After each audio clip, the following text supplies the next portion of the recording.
Baik, bismillahirrahmanirrahim. Assalamualaikum warahmatullahi wabarakatuh.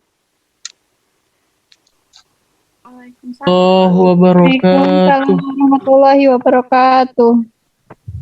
Alhamdulillahirabbil alamin wa bihi nasta'inu ala umurid dunya waddin. Wassalatu wassalamu ala asrofil anbiya'i wal mursalin wa ala alihi wa sahbihi. Amma ba'du. Puji syukur marilah kita panjatkan kehadirat Allah Subhanahu wa taala atas rahmat berupa kesehatan sehingga kita bisa berdiskusi pada siang hari ini.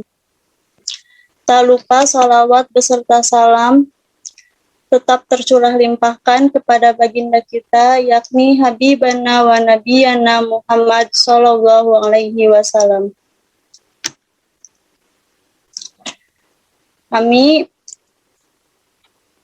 dari mahasiswa Universitas Singapura Bangsa Karawang, Fakultas Agama Islam, Program Studi Pendidikan Agama Islam, pada hari ini akan melaksanakan PKM, yaitu pengabdian kepada masyarakat. Untuk itu, saya, Eva Fahiro, selaku moderator yang akan memandu diskusi pada siang hari ini. Sebelum diskusi dimulai, marilah kita membacakan basmalah terlebih dahulu. Bismillahirrahmanirrahim. Baik, materi kegiatan hari ini yaitu tentang hadis tentang wabah adalah rahmat bagi orang-orang mukmin. Untuk kegiatan hari ini yaitu ada review materi inti, dan juga door prize. Jadi untuk persiapan harus simak baik ya, karena di akhirnya dari ini yang bisa menjawab akan mendapat hadiah. Langsung saja ke acara selanjutnya yaitu review materi yang akan dipaparkan oleh saudari Isti Aminatul Fatimah. Kepadanya saya persilakan.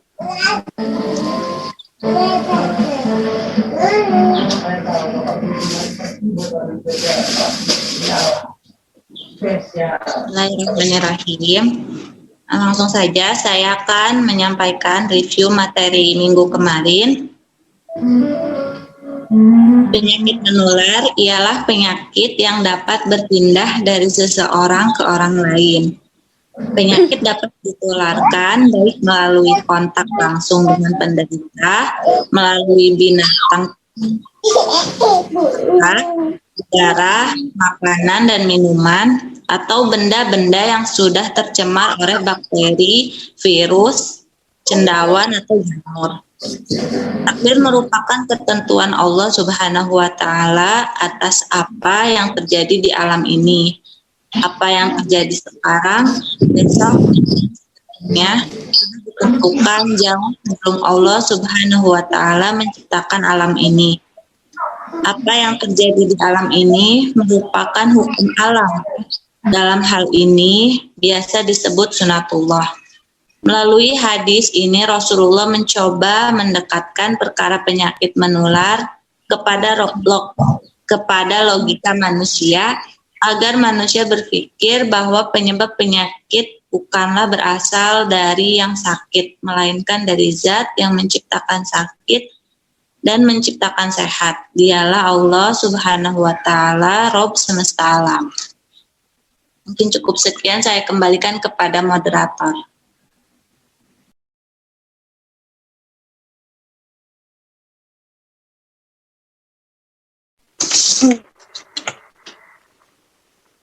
Baik, terima kasih kepada Isti Aminatul Fatimah yang telah memaparkan materi. Selanjutnya yaitu ada tambahan materi hadis oleh Abdul Fattah Husni. Kepadanya saya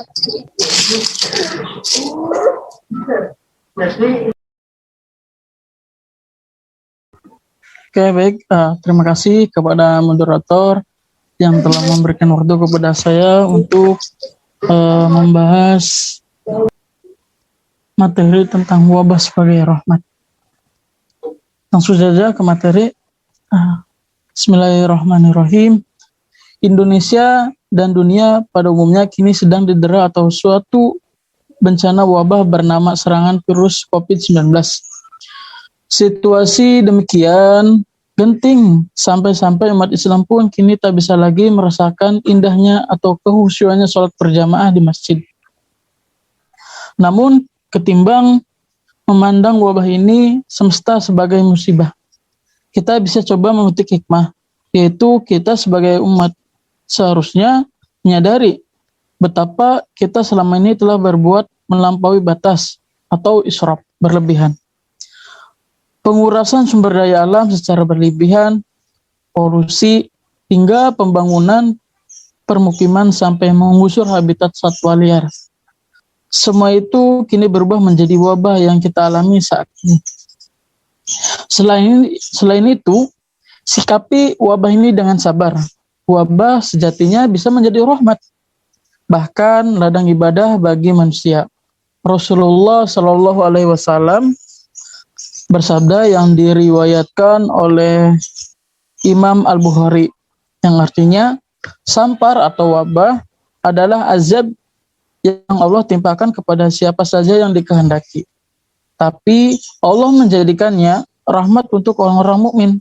Bila mana seseorang terkena sampar, lalu ia diam di rumahnya dengan sabar, mengharap pahala, dan tahu bahwa tak ada yang mengenainya selain apa yang dituliskan. Ia mendapat pahala seperti orang yang mati syahid. Hadis riwayat Al-Bukhari.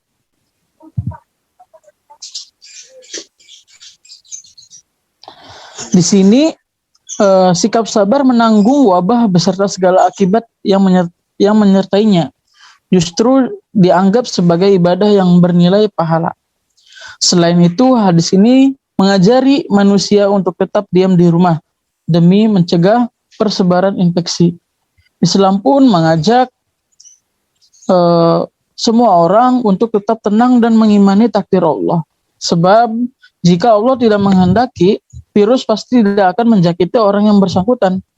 Ketentraman yang diberikan Islam tentu berguna untuk masyarakat suatu negara menghindari kepanikan yang justru bisa menurunkan imunitas tubuh dan memicu aksi-aksi irasional yang merugikan semua, seperti memborong atau menimbun barang.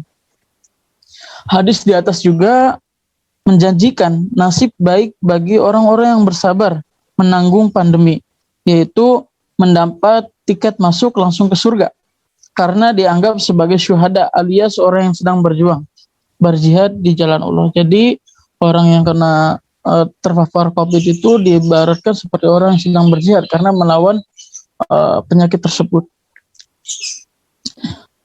Bencana wabah saat ini segengganya kita jadikan sebagai bahan renungan untuk berbagai hal, seperti perlunya memperbaiki relasi umat Islam dengan alam, mematuhi protokol berdiam diri di rumah dengan sabar untuk menghindari penyebar luasan infeksi, ikhlas menerima takdir Allah guna meningkatkan imunitas tubuh dan mendapatkan kenikmatan, pahala, dan menganggap ujian ini sebagai rahmat bagi calon mujahid sebagaimana Allah janjikan di akhirat nanti.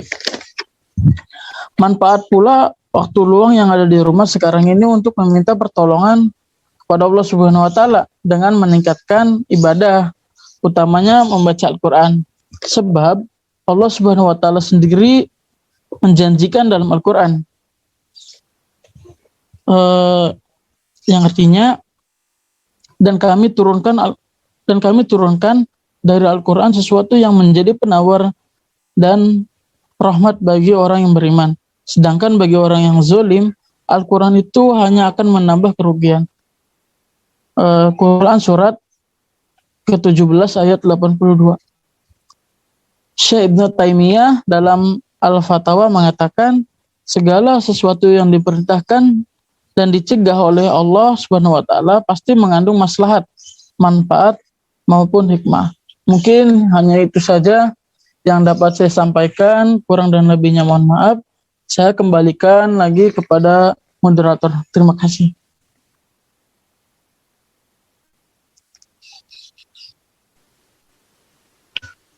Moderator. Ya, terima Cek. Selanjutnya, yaitu ada pembacaan teks hadis yang akan dipaparkan oleh Saudara Rohmat Hidayat. Kepadanya saya persilahkan. Bismillahirrahmanirrahim. Baik, sebelumnya saya mengucapkan terima kasih kepada moderator yang telah memberikan kesempatan untuk saya. Selanjutnya yaitu teks hadis mengenai wabah adalah rahmat bagi orang-orang mukmin. Hadatsana Ishaq akhbarana Habban. Hadatsana Daud bin Abi Furat. Hadatsana Abdullah bin Buraidah. An Yahya bin Ya'mar an Aisyah zaujin Nabi sallallahu alaihi wasallam. Annaha ahbartu annaha sa'alat Rasulullah sallallahu alaihi wasallam ani ta'un wa ahbaraha Nabiullah sallallahu alaihi wasallam annahu kana adzaban yab'asuhullah ala man yasha faja'alahu Allahu rahmatan lil mu'minin falaisa min amdin yaqa'u ta'un fayamkusu fi baladi sabiran ya'lamu annahu la yusibahu illa ma kataballahu lahu illa kana lahu mislu ajrin syahid. Rawahu Bukhari. Menceritakan kepada kami Ishaq, yang artinya menceritakan kepada kami Ishaq, mengabarkan kepada kami Habban, menceritakan kepada kami Daud bin Abi Al-Farad, menceritakan kepada kami Abdullah bin Buraidah dari Yahya bin Ya'mar dari Aisyah istri Nabi Muhammad SAW. Ia memberitahunya bahwa dirinya Aisyah pernah bertanya kepada Rasulullah SAW perihal wabah atau taun, penyakit.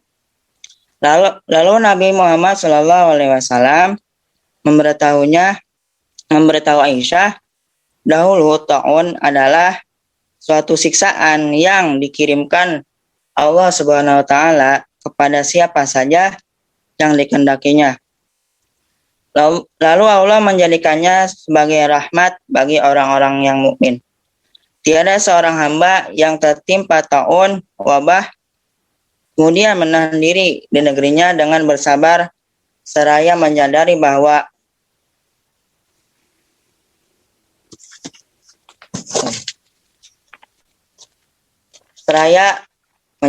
bahwa taun tidak akan mengenainya kecuali apa yang telah Allah tetapkan bagi dirinya, melainkan baginya pahala seperti pahala orang yang mati syahid.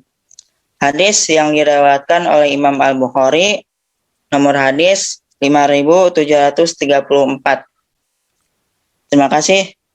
Selebihnya saya kembalikan kembali pada moderator.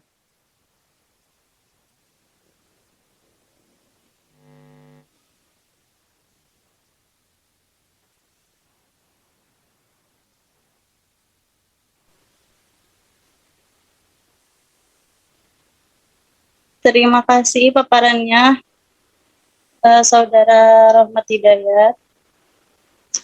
Selanjutnya kepada kegiatan selanjutnya ada pembacaan syarah hadis yang akan dipaparkan oleh Saudara Sapan Adiwijaya. Kepadanya saya persilakan.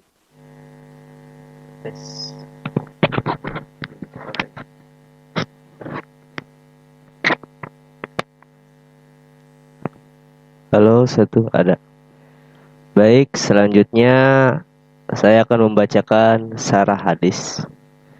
Istilah taun berasal dari wazan fa'ul yang berakar dari kata ta'an yang memiliki arti penusukan, penikaman, pencemaran nama baik.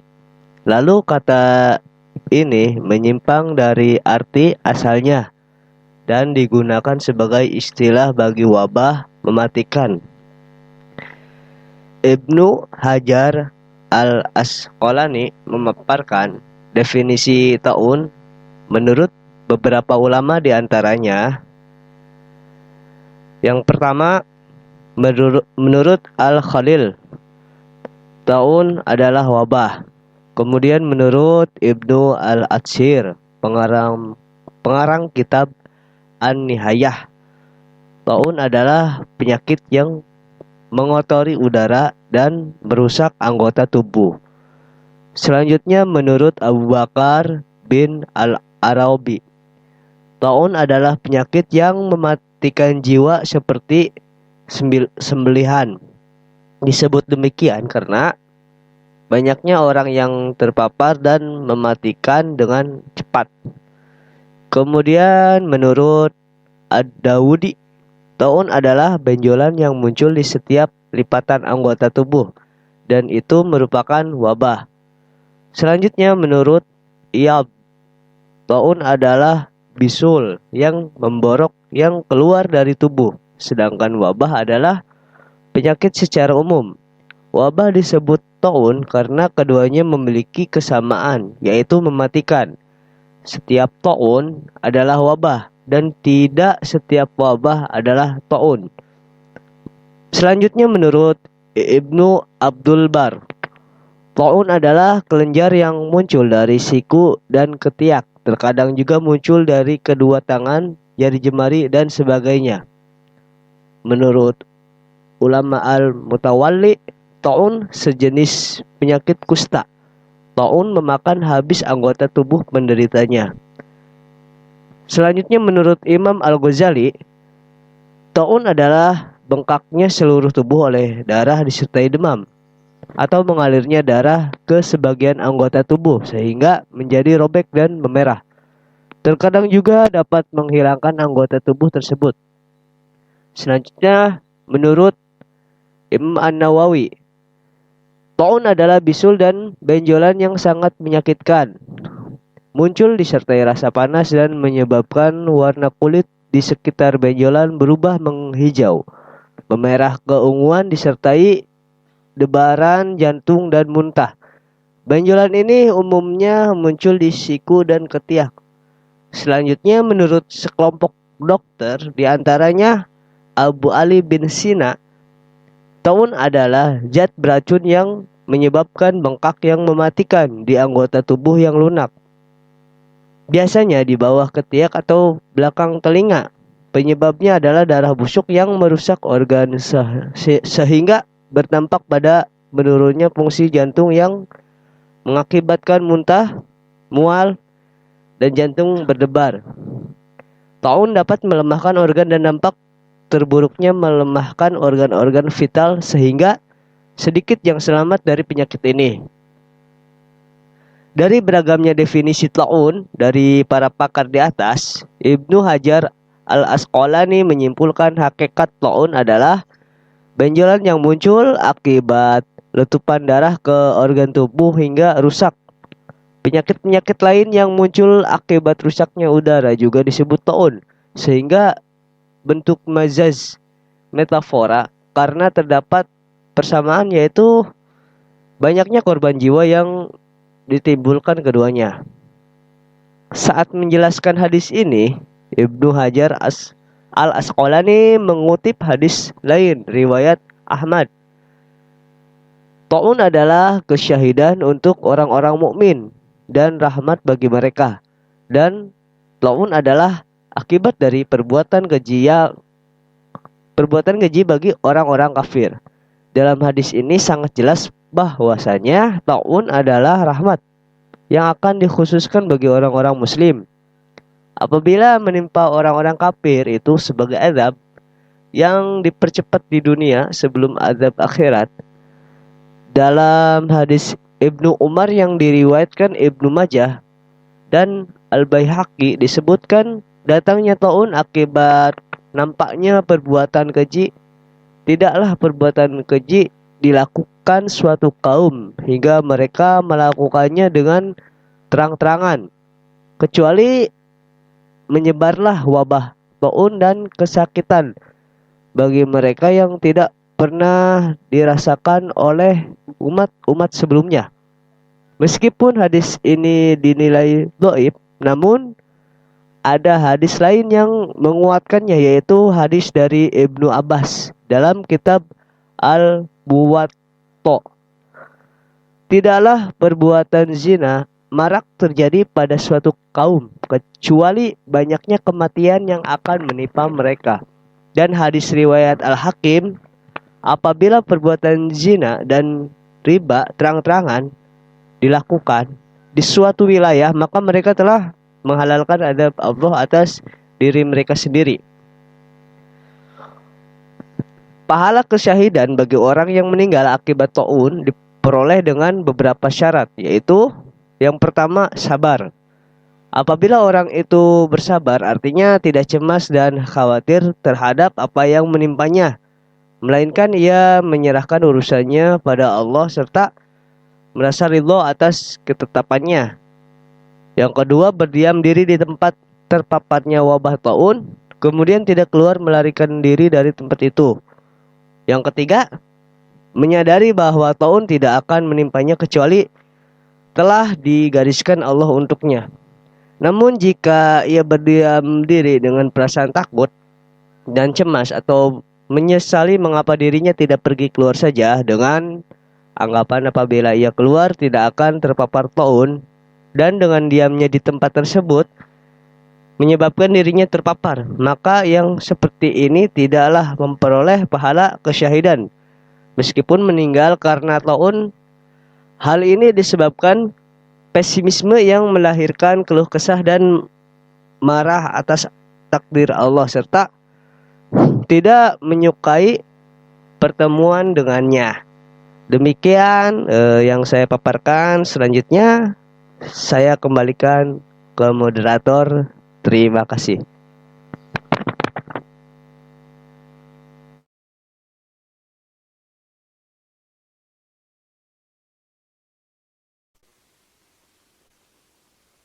Terima kasih kepada Saudara Sapan yang telah memaparkan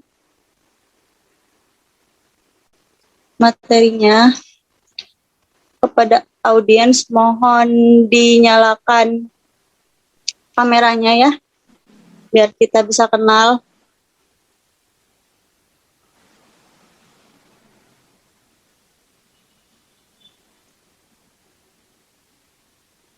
Muhammad Billy Saputro, tolong nyalakan kameranya.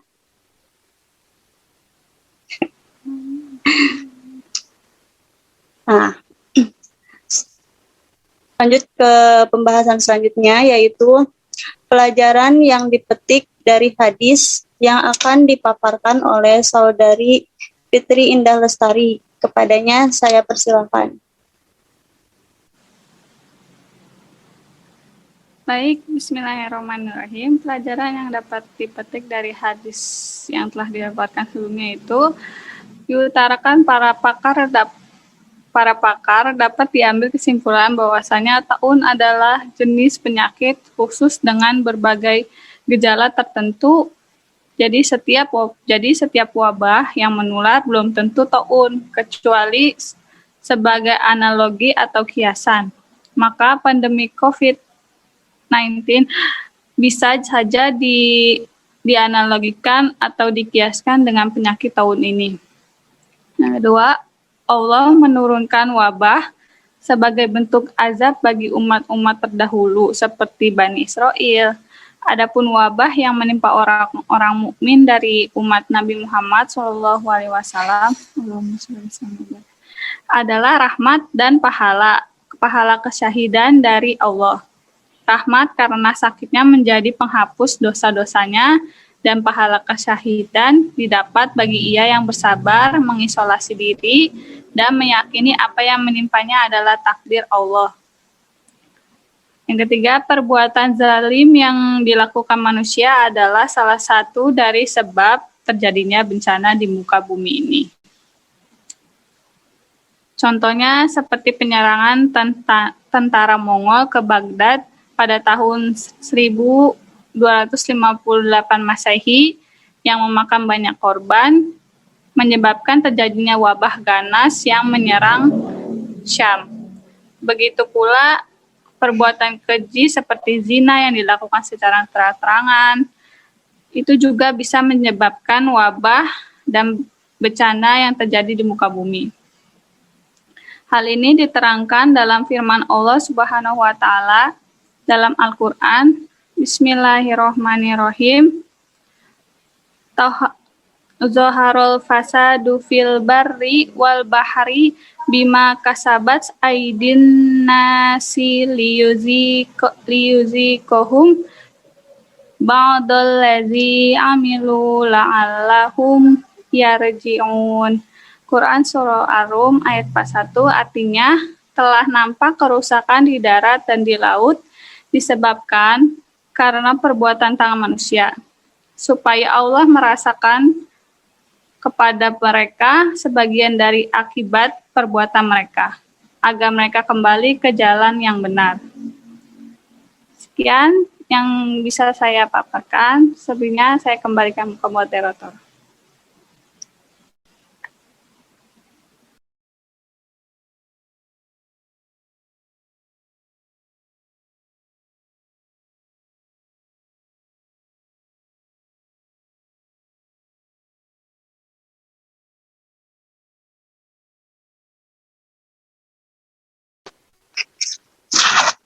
Baik, selanjutnya adalah acara yang ditunggu-tunggu, yaitu door prize ya. Untuk partisipan, mohon dibaca ulang lagi PPT dari kami yang tadi, karena pertanyaan ada di situ. Nah, yang akan memberikan door prize ini adalah Saudara Sapan. Sapan sudah siap?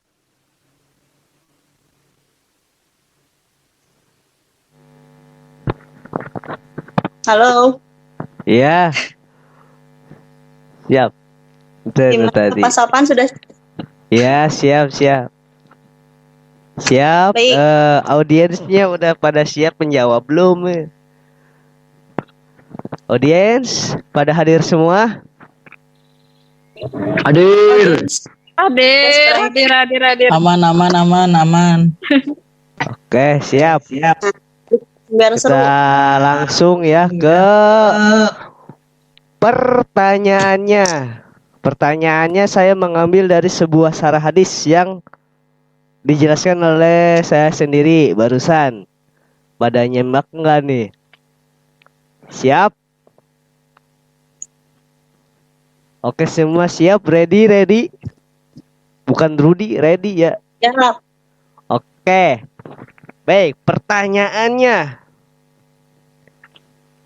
Pahala kesyahidan bagi orang yang meninggal akibat taun diperoleh dengan beberapa syarat. Ada berapa tuh? Diambil dari syarah hadis. Pahala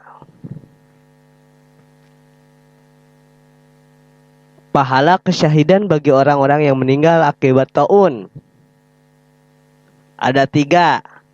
Yang pertama apa? Yang kedua apa? Yang ketiga apa? Ini sesuai dengan materi. Silahkan yang bisa ingat. jawab.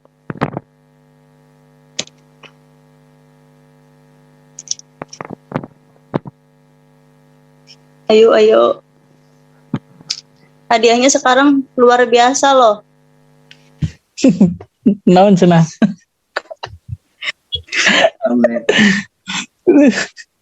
Ayo semangat. Insya Allah hadiahnya baskom ya.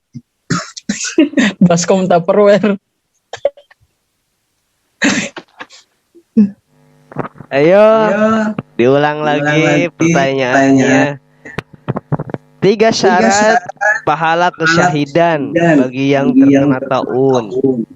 Apa aja yang pertama, yang kedua, dan ketiga? Yuk, yang mau jawab. Yang bisa jawab. Ini door prize-nya luar biasa. Assalamualaikum. Waalaikumsalam ya. Salam. Silakan. Jawabannya adalah 1. Sabar. Apabila orang itu sabar, artinya tidak cemas dan khawatir terhadap apa yang menimpanya, melainkan ia menyerahkan urusannya kepada Allah serta merasa ridha atas ketetapannya. Yang kedua, berdiam diri di tempat terpaparnya wabah taun. Kemudian tidak keluar melarikan diri dari tempat itu. 3. Menyadari bahwa taun tidak akan menimpanya kecuali telah digariskan Allah untuknya. Oke. Kepada Dita Pradita ya. Betul jawabannya ya. Oke, selamat ya. Alhamdulillah tepat. Luar biasa ya. Selamat kepada Dita Pradita mendapatkan baskom Tupperware.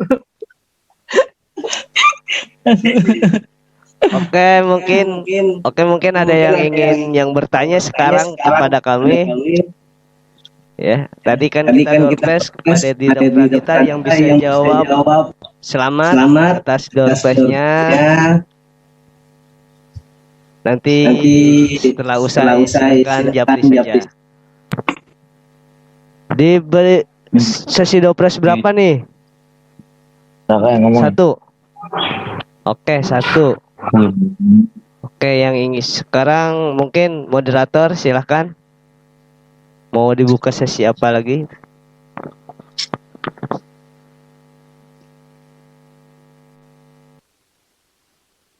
Masih. Mungkin pada audiens ada yang ingin bertanya mengenai materi dari kami atau hal-hal yang lain untuk berdiskusi, silakan.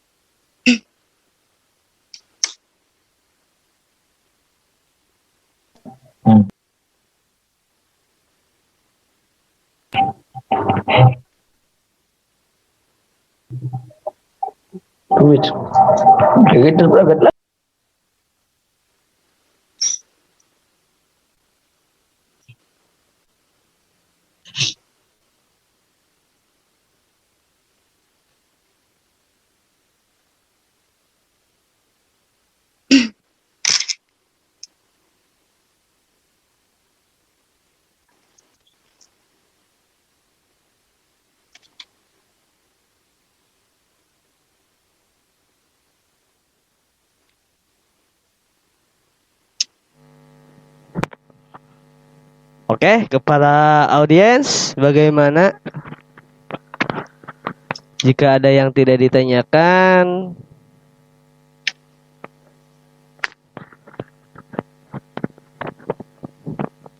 oke. Materi yang mungkin ada yang mau menanyakan kepada kami ya tentang materi yang belum dipahami, misal apa sih hikmah dari tahun ini atau wabah corona ini gitu. Silahkan.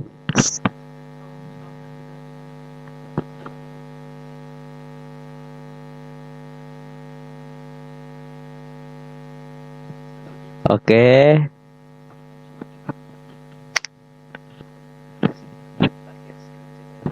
Bagi yang tidak ingin ditanyakan, maka gimana moderator? Silahkan. Ya.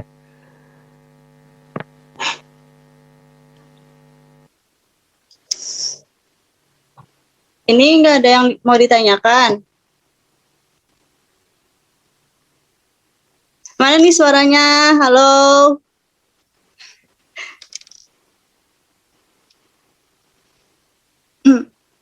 Kalau nggak ada yang ditanyakan, saya akan membacakan kesimpulan.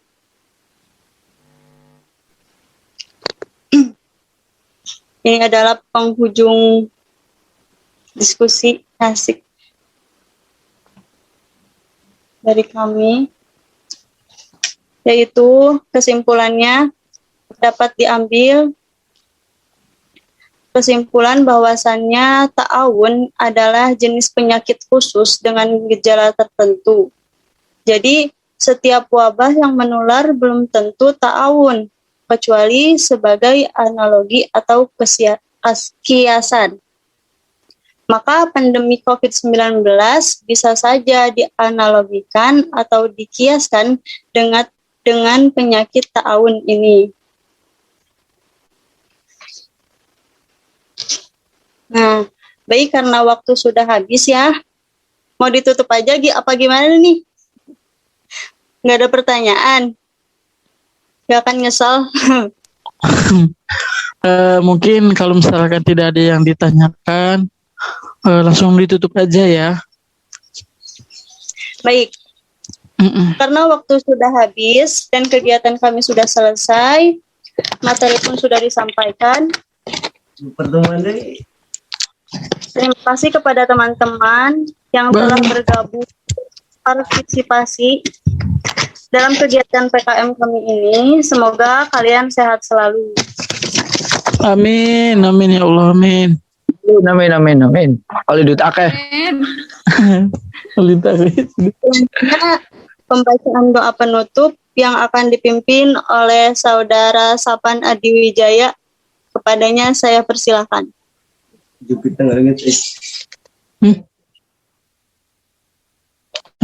Doa apa? Baik semuanya, sebelum kita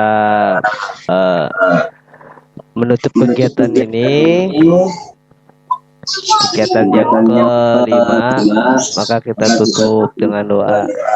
Subhanallahumma wa bihamdika asyhadu alla ilaha illa anta astaghfiruka wa atubu ilaik. Baik, sekali lagi terima kasih. Sekian pemaparan dari kami, kurang lebihnya mohon maaf. Wassalamualaikum warahmatullahi wabarakatuh. Waalaikumsalam warahmatullahi wabarakatuh.